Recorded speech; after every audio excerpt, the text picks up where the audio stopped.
Buenas noches, que el Señor les bendiga. Hoy vamos a continuar con el estudio de Romanos. Hoy entramos ya en los capítulos 3 del 1 al 8, estaremos desarrollando en esta noche. En los anteriores nosotros estuvimos viendo, analizando entonces los puntos que Pablo señala en esta carta. Los primeros versículos, los primeros capítulos vemos entonces de que Pablo habla de la culpabilidad del hombre, del juicio de Dios. En consecuencia, esa culpabilidad, que el juicio de Dios cae sobre gentiles y sobre judíos. Y vemos que en el versículo 17 hasta el versículo 29, donde termina entonces el capítulo 2, Pablo señala entonces por qué los judíos también eran culpables y estaban bajo el juicio, ¿verdad?, de Dios. Y en esta parte entonces del capítulo 3, eh, Pablo contiende contra un judío imaginario, ¿verdad? Señalando aquí las clásicas preguntas que quizás él respondió en todo su ministerio, ¿verdad? A lo largo de lo que él estuvo enseñando, ¿verdad?, en las iglesias.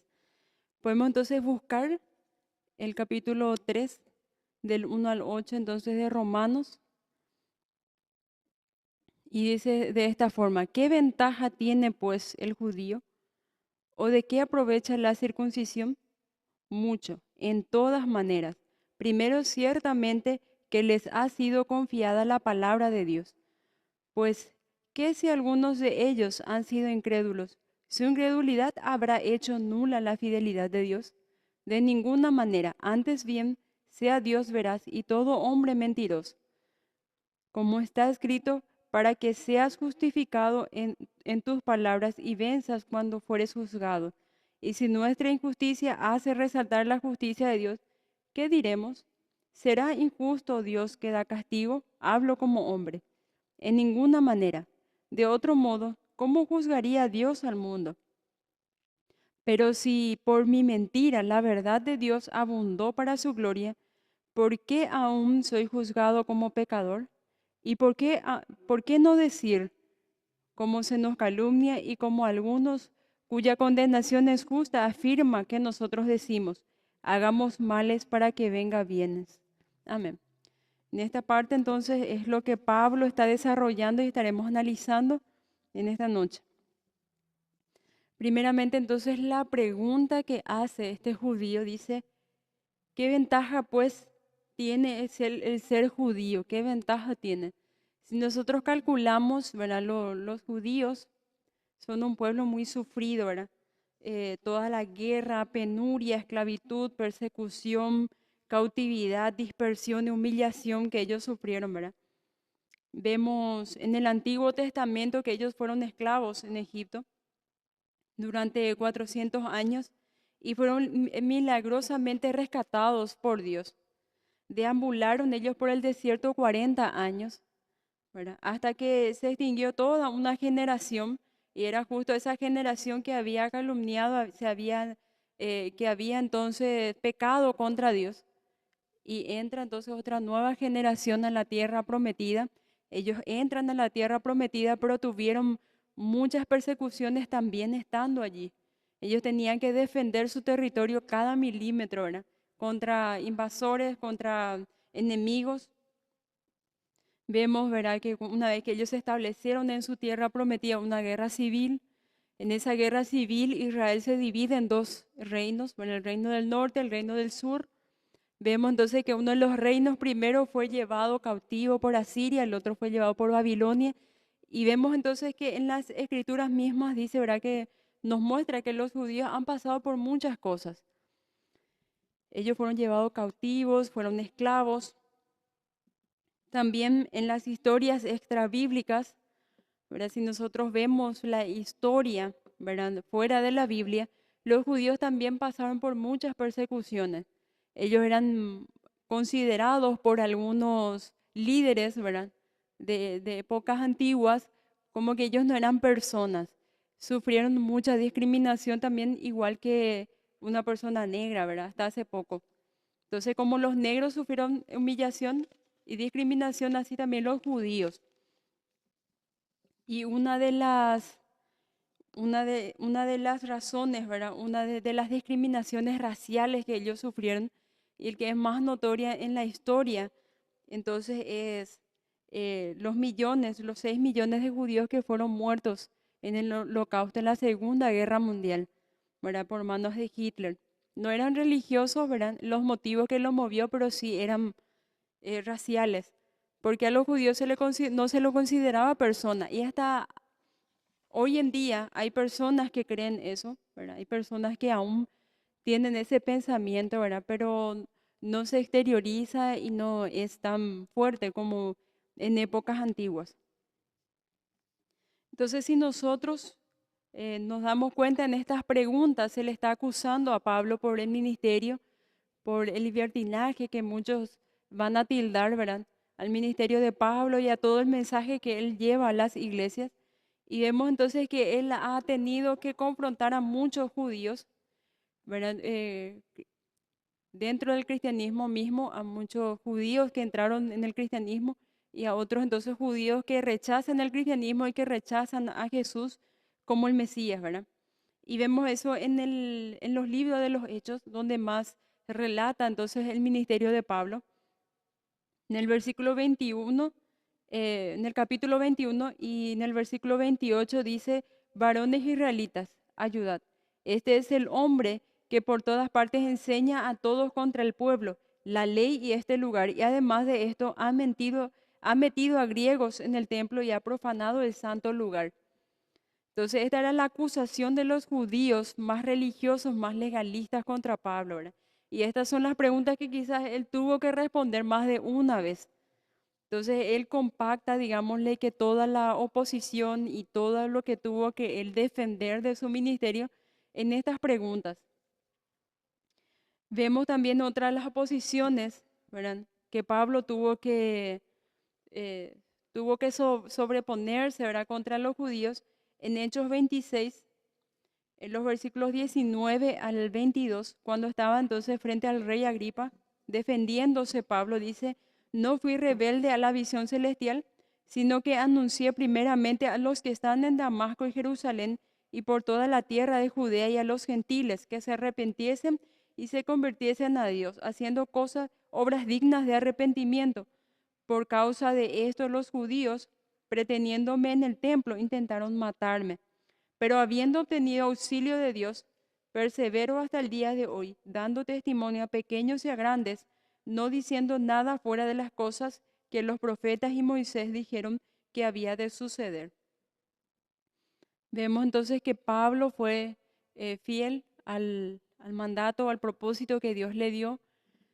Y él fue primero a los a los judíos, ¿verdad? Y como que los judíos no quisieron escucharle, no le abrieron la puerta, entonces fue a los gentiles, ¿verdad? Vemos entonces que Pablo tuvo mucha oposición, porque él conocido también como el apóstol de los gentiles, ¿verdad? Y él en ningún momento vemos nosotros que él enseña entonces eh, cosas o digámosle que ritos o ceremonias en contra de la ley mosaica, ¿verdad? O no dijo en ningún momento, por ejemplo, que los sacrificios o todo el ritual judío, ¿verdad? Que los mandamientos y las leyes puestas por Dios fueran entonces, se tenía que dejar fuera de lugar o que no valían, ¿verdad? Porque eran dadas por Dios. Tenían una importancia, ¿verdad? En el tiempo de Pablo y nunca antes había sido los medios efectivos para satisfacer las demandas divinas de justicia. Suministraban a los judíos grandes ventajas espirituales, pero no proveían seguridad espiritual de ninguna clase. En uno de los mensajes de Pedro, él dice, ¿verdad? Varones israelitas, muchas de las leyes y de los mandamientos de Dios ni nosotros pudimos llevar, ni nosotros pudimos cumplir a cabalidad. Él reconocía, ¿verdad?, que los 10 mandamientos, las leyes, todos los ritos, era insuficiente para que ellos pudiesen presentarse ante Dios aprobado y pudiesen obtener salvación y vida eterna, perdón de sus pecados a través de las obras, porque ni ellos pudieron cumplir como se debería de cumplir. Entonces, ¿cómo ellos podían entonces mandar a los gentiles a que cumpliesen ese tipo de leyes si ellos sabían que eso no otorgaba salvación, ¿verdad? Eso era lo que Pablo enseñaba también. Vemos entonces que estas son las objeciones que Pablo tuvo que sufrir y tuvo que enfrentar, digámosle, y lo compacta en estas preguntas que quizás él lo escuchó más de una vez, ¿verdad? La primera pregunta dice, ¿qué ventaja tiene pues el judío? ¿O de qué aprovecha la circuncisión? La respuesta de Pablo a esta pregunta dice mucho en todas maneras. Primero, ciertamente que les ha sido confiada la palabra de Dios. Pablo conocía las preguntas de algunos judíos en Roma y después de leer o escuchar acerca de la primera carta, era una de sus primeras cartas, dice, quizás los judíos pensarían, ¿verdad? Si nuestro legado judío, nuestro conocimiento y enseñanza de la ley mosaica y nuestra observancia de rituales judíos, tales como la circuncisión, no hacen a un judío justo delante de Dios, se preguntarían ellos, entonces, ¿qué ventaja tiene el ser judío o cuál es el beneficio de la circuncisión? ¿Cómo es entonces que ellos llegan a esa pregunta? Porque Pablo en versículos anteriores vemos que el capítulo 3 es una continuación de lo que Pablo está diciendo en el capítulo 2, 17 al 29. ¿Qué está diciendo entonces? El justo juicio de Dios cae también sobre los judíos, al igual que los gentiles. Ellos son culpables delante de Dios también por los pecados que ellos han cometido, por las transgresiones de la ley. ¿Qué entonces hace el judío? Si todos nuestros ritos, nuestra circuncisión no nos hace justos delante de Dios, entonces ¿qué aprovecha el ser judío, verdad? Eso es lo que se pregunta. Vemos que en muchos pasajes, o muchos pasajes de las Escrituras, Dios mismo declara que Israel entonces es su pueblo escogido, que los judíos entonces eran nación santa, linaje escogido, real sacerdocio, ¿verdad? Ellos eran un pueblo santo para Dios. Vemos, por ejemplo, en Éxodo 19:6, que Moisés escribió, entonces vosotros me seréis reinos de sacerdotes y gente santa. Vemos en Deuteronomio 10, 14 al 15, he aquí, de Jehová tu Dios son los cielos y los cielos de los cielos, la tierra y todas las cosas que hay en ella. Solamente de tus padres se agradó Jehová para amarlos y escogió su descendencia después de ellos a vosotros de entre todos los pueblos. Vemos también que en Deuteronomio 14:2 dice, eres pueblo santo a Jehová tu Dios, y Jehová te ha escogido para que le seas un pueblo único de entre todos los pueblos que están sobre la tierra. La respuesta entonces de Pablo a esta pregunta es mucho aprovecha y de todas las maneras. ¿Por qué? Porque ellos fueron escogidos por Dios. El pueblo de Israel era escogido y ellos tenían entonces el privilegio de recibir la palabra de Dios. El privilegio entonces de recibir la ley santa, de recibir promesas exclusivos para el pueblo de Dios. También a través del linaje del judío, entonces vendría el Salvador del mundo, otra de las ventajas. Y vemos entonces que a pesar de que ellos tienen mucha ventaja de ser judío, también Pablo es lo que señala diciendo, ¿verdad? Que no por ser descendientes físicos de Abraham los habilitaba para salvación, ¿verdad? Ellos eran descendientes físicos de Abraham, pero no, entonces todos los descendientes físicos eran descendientes espirituales, ¿verdad? Si no tenía una marca del Espíritu de Dios inscrita en sus corazones, la marca externa, la circuncisión de su carne, carecía de valor. En Romanos 2, 17 al 29 nosotros vemos explicado eso en Pablo. Pablo explica eso, entonces en el estudio anterior podemos ver. Entonces de nada valía que un judío entonces estuviese circuncidado, conociera todas las leyes, si es que no cree en Jesús, si es que no tiene la ley escrita en su corazón, si no tiene obras dignas de arrepentimiento, ¿verdad? De nada le servía.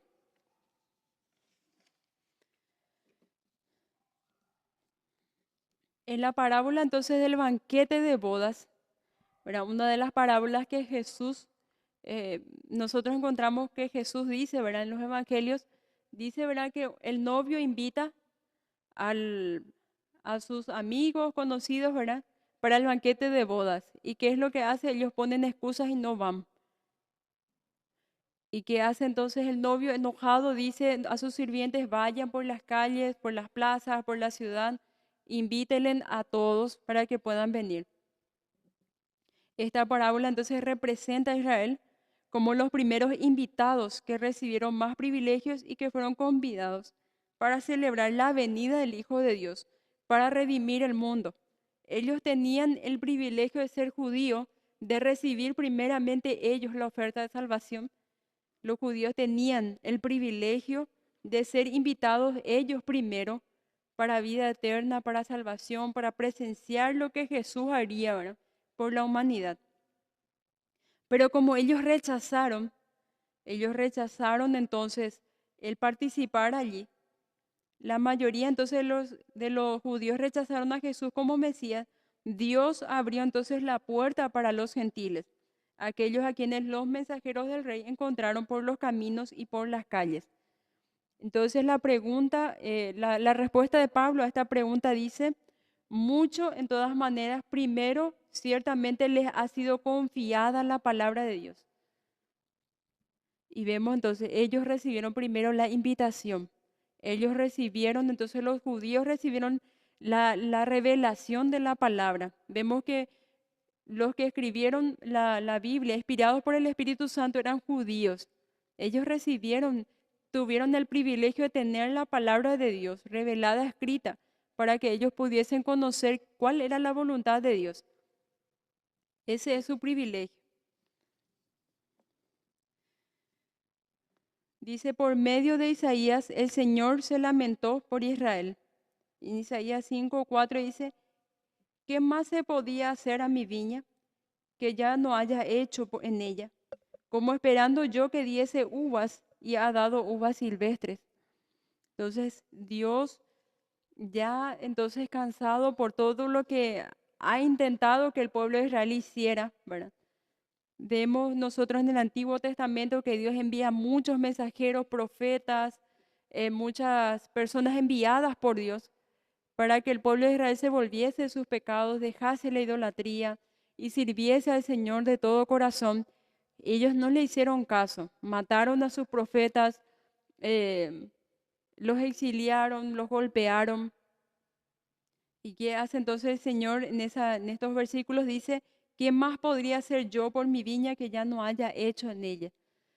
Entonces los judíos tenían muchos privilegios, pero ellos entonces no tomaron la responsabilidad, porque con los privilegios y las promesas exclusivas que Dios hizo al pueblo de Israel, también había responsabilidades. Ellos tenían que hacer de su parte, de hacer la voluntad del Señor, de cumplir las leyes, de volverse a Dios de todo corazón. Dice, trágicamente, sin embargo, los judíos tenían su atención enfocada en los privilegios que habían recibido y perdieron de vista la responsabilidad. Nosotros encontramos esta verdad ejemplificada en los evangelios.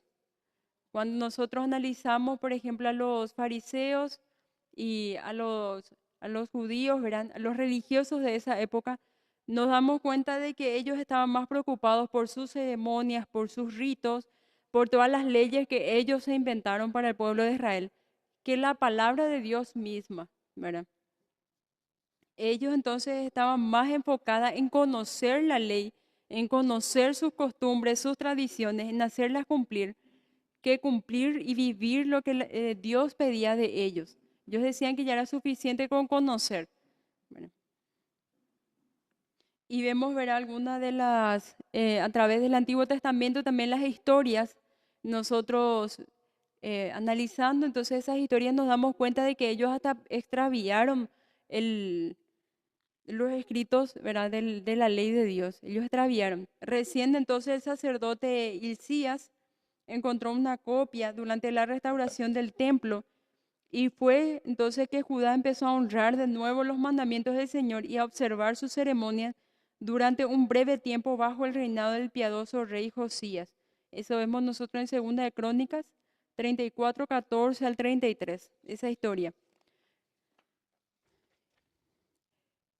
Continuando entonces en el 3 y 4 dice, pues que si algunos de ellos han sido incrédulos, su incredulidad habrá hecho nula la fidelidad de Dios.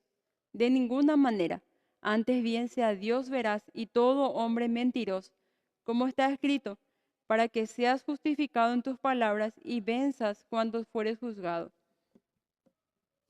La siguiente objeción entonces que Pablo anticipó y confrontó fue la de que su enseñanza abrogaba las promesas de Dios a Israel. Como lo sabe cualquier estudiante del Antiguo Testamento, las promesas de Dios hechas a su pueblo escogido son numerosas. ¿Cómo entonces podía sostener Pablo que era imposible que un judío basara su seguridad en esas promesas? A través entonces de los profetas, nosotros encontramos los libros proféticos del Antiguo Testamento, ¿verdad? Muchas promesas de parte de Dios a su pueblo, pero no eran muchas de esas promesas era para el pueblo de Israel mismo, ¿verdad? La respuesta de Pablo refleja la enseñanza explícita e implícita en las escrituras judías mismas. Dios nunca prometió que cualquier individuo judío, sin importar la pureza de su linaje físico, desde Abraham o de cualquier otro santo ilustre del Antiguo Testamento, pudiera basar su seguridad en las promesas de Dios, aparte del arrepentimiento y la fe personal en Dios, que trajera como resultado la obediencia de corazón. Dice entonces, las promesas de parte de Dios que Dios hizo también estuvieron acompañadas por grandes advertencias y severas advertencias para el pueblo de Dios, ¿verdad? Si ellos querían obtener la salvación de parte de Dios, vida eterna de parte de Dios y el favor de Dios mismo, ellos tenían que arrepentirse, tener una fe personal en Dios, ser obediente de corazón, vivir lo que Dios pedía de ellos, ser santos, ¿verdad? Ser como Dios quería entonces que ellos fuesen. Dice, por lo tanto, el apóstol estaba en parte de acuerdo con sus acusadores diciendo, pues que si algunos de ellos han sido incrédulos, sin incredulidad habrá hecho nula la fidelidad de Dios. Sus opositores estaban en lo correcto al defender la integridad del Señor, sin importar cómo respondieran los hombres a sus promesas. Él es absolutamente fiel y cumple su palabra. Así que no se haga de manera intencional la idea en teología de pacto según la cual la Iglesia ha reemplazado a Israel en el plan de redención de Dios. Da por sentada la fidelidad de cumplir sus promesas incondicionales a Israel. Debido a que el rechazo de Israel hacia Jesucristo como su Mesías, Dios ha pospuesto entonces el cumplimiento de su promesa de redimir y restaurar a Israel como una nación. Pero Él no ha regenerado de su promesa porque ni siquiera lo puede hacer conforme a su naturaleza santa. Entonces vemos, por más de que Dios prometió que el pueblo de Israel iba a ser salvo, entonces esa promesa fue pospuesta. ¿Por qué? Por la incredulidad del pueblo judío, porque ellos rechazaron a Jesús. En muchas de las enseñanzas de Jesús mismo, en los evangelios nosotros encontramos muchas de las severas enseñanzas de Jesús diciendo, el hacha ya está puesta sobre la raíz. Todo árbol que no da fruto, entonces esa va a ser cortada. Vemos en muchas otras parábolas que dice indirectamente, dando a entender al pueblo judío de que ellos iban a ser cortados como pueblo, iban a ser dejados de lado si no cumplían ciertas cosas. Y vemos que Dios cumple sus promesas, ¿verdad? Y pospone. Más adelante en la epístola, Pablo afirma enérgicamente que Dios no ha rechazado a su pueblo de Israel. Y eso vemos en Romanos 11:1. Dice unos cuantos versículos más adelante, él declara, porque no quiero, hermanos, que ignoréis este misterio, para que no seáis arrogantes en cuanto a vosotros mismos, que ha acontecido a Israel endurecimiento en parte, hasta que haya entrado la plenitud de los gentiles, y luego todo Israel será salvo. Como está escrito, vendrá de Sión el libertador, que apartará de Jacob la impiedad, y este será mi pacto con ellos, cuando yo quite sus pecados. A fin de no ser mal interpretado, como si se estuviera refiriendo a la iglesia, como el nuevo Israel. Pablo añade, así que en cuanto al Evangelio, los judíos, ¿verdad? Entre paréntesis, son enemigos por causa de vosotros, o sea que los cristianos, los judíos son enemigos por causa de los cristianos, pero en cuanto a la elección son amados por causa de los padres, porque irrevocables son los dones y el llamamiento de Dios. Vemos entonces que la salvación de Israel es inevitable, es irrevocable, porque es una promesa de parte de Dios. Endurecimiento en parte, dicen estos versículos. Nosotros sabemos que cuando en la Biblia se refiere diciendo Dios endureció el corazón del pueblo, es que Dios ha quitado entonces su mano de ese pueblo y ha dejado que ese pueblo sea lo que hay en su corazón, lo que hay en su voluntad, lo que hay en su concupiscencia. Le deja entonces ser a la persona o al pueblo. Entonces, nosotros somos duros por naturaleza, somos pecadores por naturaleza. Entonces, eso es lo que está afirmando en estos versículos Pablo. El pueblo judío entonces ha sido dejado de parte de Dios. Dios se ha apartado del pueblo judío por causa de los gentiles. Cuando los gentiles se haya cumplido el número de esos gentiles que van a ser salvos, Dios va a volver entonces con su pueblo judío y va a trabajar en forma personal con ellos para salvación de ellos, porque hay una promesa para el pueblo judío, que sus pecados van a ser quitados, que ellos entonces van a ser libertados de la esclavitud del pecado en el que están. El error entonces de los acusadores de Pablo radica en creer que las promesas incondicionales de Dios para la nación de Israel se aplicaban a todos los individuos judíos de todos los tiempos. Pero Pablo dice entonces, antes en el versículo, en los capítulos 9, en los versículos 6 al 7, no que la palabra de Dios haya fallado, porque no todos los que descienden de Israel son israelitas, ni por ser descendientes de Abraham son todos hijos, sino en Isaac te será llamada descendencia. Entonces, ¿cuáles eran las preguntas que estaban diciendo, que estaba recibiendo Pablo? Primero decía entonces, ¿qué ventaja tiene entonces el ser judío si vamos a ser enjuiciados otra vez de parte de Dios? ¿Verdad? ¿Qué ventaja tiene entonces el ser circuncidado si voy a irme otra vez ante el tribunal de Cristo y voy a ser juzgado? Porque no era que yo era un pueblo santo, ¿verdad? No era que yo ya soy salvo. Y otra pregunta, entonces dice, pues si en alguno de ellos han sido incrédulos, su incredulidad habrá hecho nula la fidelidad de Dios. Si algunos de los pueblos judíos, no todos, algunos, ¿verdad? Que estaban más endurecidos de parte de Dios, son incrédulos y hacen entonces lo malo de parte de Dios. Su incredulidad o su pecado habrá hecho nula la fidelidad de Dios. Y vemos que no es así, ¿verdad? Pero lo que los acusadores de Pablo, los judíos, estaban ignorando es que no todos los judíos son pueblos de Dios, ¿verdad? Dice, no todos los que descienden de Israel son israelitas, ni por ser descendientes de Abraham son todos hijos, sino en Isaac te será llamada descendencia. Vemos entonces de que si nos remontamos un poquito en el Antiguo Testamento, vemos entonces que los hijos de Abraham, el primogénito era Ismael, nacido entonces de la esclava. Y vemos que en Isaac es el hijo de la promesa, nacido entonces de su esposa. Vemos entonces de que Abraham no solamente tuvo descendencia de Isaac, sino también de Ismael. Pero dice entonces, en Isaac te será llamada descendencia.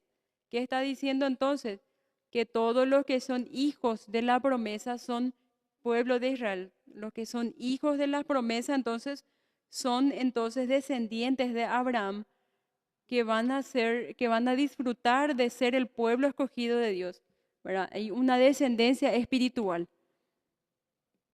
Entonces, no por ser descendiente físico de Abraham, le está diciendo Pablo, ¿verdad? El pueblo judío, no porque es judío, descendiente físico de Abraham, va a ser salvo, sino que necesita entonces entrar dentro de otro grupo, ¿verdad? Que es ser descendiente espiritual, ¿verdad? En fe. Porque nosotros sabemos entonces de que en el Antiguo Testamento, si bien dice entonces En Isaac te será llamada descendencia. Dice entonces la promesa que Dios tenía para Abraham era que él iba a ser padre de multitudes, ¿verdad? Pero en Jesús nosotros vemos que Él es su simiente, la simiente santa, Él es entonces la promesa iba a venir a través de Cristo, porque solamente Cristo es el mediador entre Dios y los hombres. Entonces todos los que forman parte de la descendencia de Israel espiritual, todos los que son hijos de las promesas, son aquellos que creen a Jesús como su Señor y Salvador. Son aquellos que aceptan el sacrificio de Cristo y aceptan su justicia, ¿verdad? Para presentarse ante Dios aprobado. Dice, los acusadores tenían razón al contender que Dios no puede faltar a su promesa. Si las bendiciones de una promesa no se materializaban, era debido a que su pueblo fue incrédulo y no obedeció las condiciones de la promesa. Pero su incredulidad no podía impedir la salvación de Dios, que habría de traer finalmente a la nación prometida. Hay una nación prometida entonces que van a ser salvos por parte de Dios. Sin embargo, una verdad todavía más profunda era que, contrario a lo que pensaban la mayoría de los judíos, la salvación nunca fue ofrecida a Dios sobre la base de la herencia, la ceremonia, las buenas obras o cualquier otro argumento aparte de la fe. Entonces, aparte de la fe no hay salvación. Eso es desde tiempos antiguos hasta ahora, ¿verdad? Hasta nuestros tiempos. La fe entonces es, y no hay nada que uno pueda hacer, tampoco para los judíos, ¿verdad? Todas sus ceremonias, su circuncisión, de nada les servirían si ellos no tuvieran fe en Dios, si ellos no tuvieran, si no creyeran en Dios, no leyeran su palabra, no meditaran en ellos, no vivieran una vida santa que Dios requería de ellos. En los versículos 5 al 8 dice, y si nuestra injusticia hace resaltar la justicia de Dios, ¿qué diremos? ¿Será injusto Dios que da castigo? Y ahí Pablo aclara que no es su pensamiento, o sea, no es su análisis de la situación.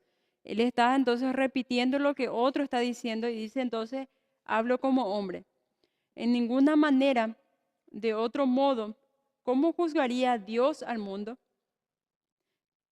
Pero si por mi mentira la verdad de Dios abundó para su gloria, ¿por qué aún soy juzgado como pecador? ¿Y por qué no decir, como se nos calumnia y como algunos cuya condenación es justa afirman que nosotros decimos, hagamos males para que vengan bienes? La tercera objeción por Pablo era que su enseñanza atentaba contra la pureza y la santidad misma de Dios. La argumentación de sus acusadores habrían sido más o menos de esta manera. Si Dios es glorificado por los pecados de Israel y Él demuestra ser fiel a pesar de la infidelidad de su propio pueblo escogido, entonces el pecado glorifica a Dios. En otras palabras, Pablo, usted está diciendo que aquello prohibido estrictamente por Dios en realidad le trae gloria. Usted está acusando a Dios por utilizar el pecado del hombre para traer mayor gloria para él mismo y eso es una blasfemia. Vemos entonces que la interpretación errada de los judíos de lo que Pablo estaba enseñando le lleva a analizar o a decir estas preguntas, ¿verdad? O a hacer estas preguntas. Si nuestra injusticia hace resaltar la justicia de Dios, ¿qué diremos? ¿Será injusto Dios que da castigo? Si Dios entonces es más glorificado, es más exaltado y se le va más puro debido al pecado de la humanidad, entonces ¿por qué Dios sigue juzgando a la humanidad? ¿Verdad? Eso es lo que el pueblo judío le estaba preguntando, ¿verdad, a Dios? Aquí de nuevo entonces para evitar que sus lectores lleguen a la conclusión de que él está expresando su propia manera de pensar, Pablo añade de inmediato la explicación en paréntesis, hablo como hombre, dice otra vez, ¿verdad? Según el cual estaba hablando en términos meramente humanos, es decir, no acuerdo a la lógica humana en la mente natural. En efecto, él estaba diciendo, no piensen por un instante que yo creo estas cosas pervertidas y sin sentido, ¿verdad? Estaba simplemente repitiendo lo que otros estaban diciendo, ¿verdad? Si los judíos entendían bien alguna cosa de la naturaleza de Dios, era que Él es un juez perfecto. Desde el principio del Antiguo Testamento, Él es el llamado el juez de toda la tierra. Los salmistas se refieren a Él en repetidas ocasiones como un juez. Un tema principal prácticamente en todos los profetas es el juicio de Dios, tanto en el pasado como en el presente. Por eso entonces hace esa pregunta. Si nuestra injusticia hace resaltar la justicia de Dios, ¿qué diremos? ¿Será injusto Dios que da castigo? Hablo como hombre, dice otra vez entre paréntesis. Si nosotros analizamos la situación o lo que está queriendo preguntar, si miramos también el Evangelio de Juan, hay una dualidad que siempre continúa, la soberanía de Dios, la responsabilidad del hombre. Dios siempre utiliza las circunstancias a su favor, al favor de los creyentes. Eso es lo que Pablo también dice en esta misma carta, ¿verdad? Que todas las cosas ayudan para bien para aquellos que según sus propósitos son llamados. Hay una dualidad. Dios siempre utiliza las situaciones a favor suyo o de los creyentes para su gloria, pero eso no quita que haya una responsabilidad de parte del hombre por las acciones, las decisiones o las cosas que hace. Hay una consecuencia y una responsabilidad humana por todo lo que uno hace, decide o, o quiere creer, ¿verdad? Entonces, nosotros vemos entonces que Pablo responde de ninguna manera. De otro modo, ¿cómo juzgaría Dios al mundo? Si Dios es exaltado, entonces a través de la injusticia, a través del pecado, entonces ¿cómo Dios juzgaría el mundo? ¿Verdad? Entonces vemos acá la respuesta es de ninguna manera. Dios es justo y utiliza entonces la injusticia del hombre nada más para su beneficio, ¿verdad? Pero eso no quita la responsabilidad del hombre. Estas no eran falsas representaciones hipotéticas que a Pablo se le estuvieran ocurriendo en ese momento, como lo aclara en la siguiente afirmación. ¿Y por qué no decir, como se nos calumnia y como algunos cuya condenación es justa afirman que nosotros decimos, hagamos males para que vengan bienes? Eso vemos entonces en los versículos 7 y 8. Dice, obviamente los enemigos de Pablo habían denunciado en repetidas ocasiones que su evangelio es salvación por gracia. Solamente, además de desvirtuar la ley de Dios, también concedía licencia para pecar con absoluta impunidad. En los versículos entonces 7, 8 dice, pero si por mi mentira la verdad de Dios abundó para su gloria, ¿por qué aún soy juzgado como pecador?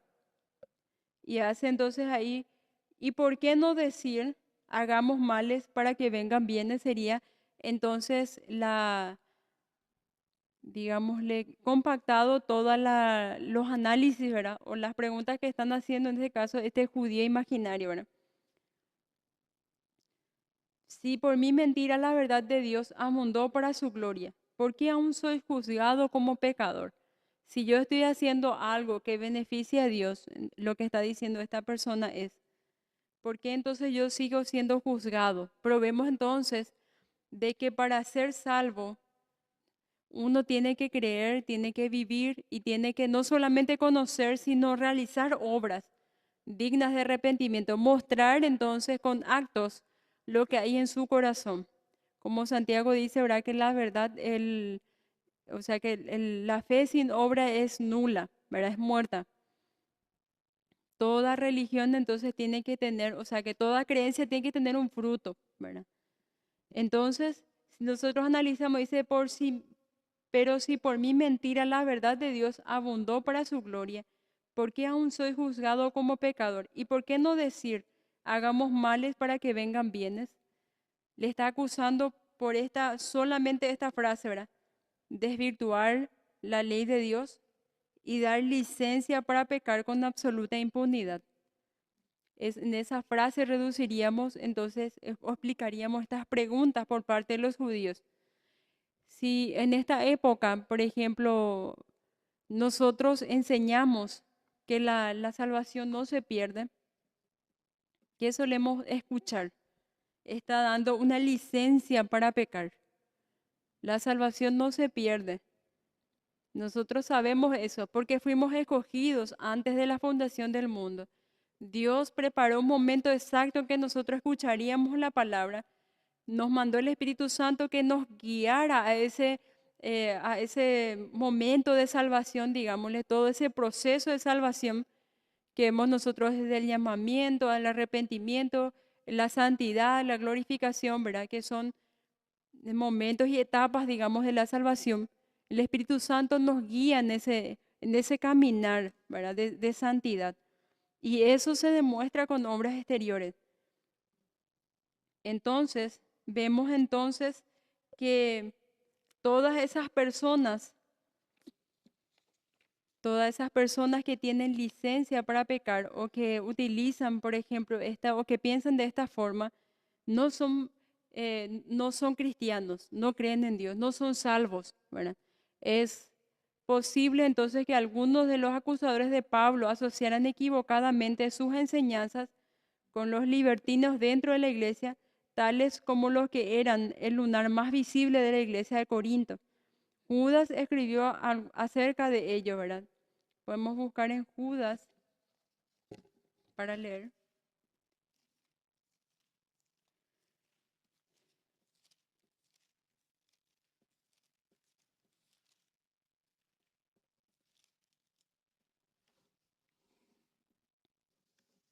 Judas 4 dice, porque algunos hombres han entrado encubiertamente, los que desde antes habían sido destinados para esta condenación, hombres impíos que convierten en libertinaje la gracia de nuestro Dios y niegan a Dios el único soberano y a nuestro Señor Jesucristo. Vemos entonces de que hay gente que piensa como Pablo está diciendo acá en Romanos, ¿verdad? Estas preguntas, como estos judíos están pensando, que están dentro de las iglesias mismas, ¿verdad? Gente impía, gente libertina, que toma entonces a la ligera la fe y que desvirtúa también el cristianismo, ¿verdad? Pero las enseñanzas de Pablo en este punto para los judíos sería entonces, su respuesta sería para estas preguntas, toda persona salva jamás va a tomar como libertinaje o va a tomar a la ligera la salvación de Dios. Se va a notar en el acto externo de esa persona que es salvo. Toda persona que cree en Dios, toda persona que ha sido salvo o que va a ser llamado para salvación, que todavía no está en eso, ahora digámosle, va a perseverar en la fe. Bueno, esa persona va a vivir el cristianismo. Y entonces aquellas personas que no son salvas, dice un cristiano de profesión, que viva en pecado continuo y no arrepentido, presenta la señal cierta de que no es salvo. Ser cristiano consiste en estar bajo el señorío de Jesucristo y servirle con el deseo genuino de hacerlo. Pablo está respondiendo entonces a sus objetores judíos estas preguntas sobre el juicio de Dios, entonces para los judíos. Los judíos también, por más de que son pueblos escogidos por Dios, están bajo condenación también por no cumplir las leyes de Dios, por no vivir una vida santa, por no vivir bajo el señorío de Dios. ¿Y qué está diciendo entonces? Esos judíos que van a ser salvos, judíos, gentiles, ¿verdad? Todas las personas que son salvas, sí o sí, tienen que vivir una vida santa, tienen que demostrar en sus actos externos aquello que cree en su corazón, ¿verdad? Entonces no hay tal como hagamos lo que sea porque total Dios va a ser exaltado a través de nuestras injusticias, nuestros pecados, ¿verdad? Hagamos males para que vengan bienes. No es entonces el análisis del pensamiento de alguien salvo que piensa de esta forma, ¿verdad? Y este entonces es el estudio de esta noche. Y en los versículos que siguen vamos a ver más preguntas y más contestaciones entonces de Pablo a los judíos y de cómo entonces va desmenuzando todo este punto que nosotros estuvimos viendo ya anteriormente. ¿Verdad? Entonces hasta aquí llega el estudio de esta noche. Que el Señor les bendiga.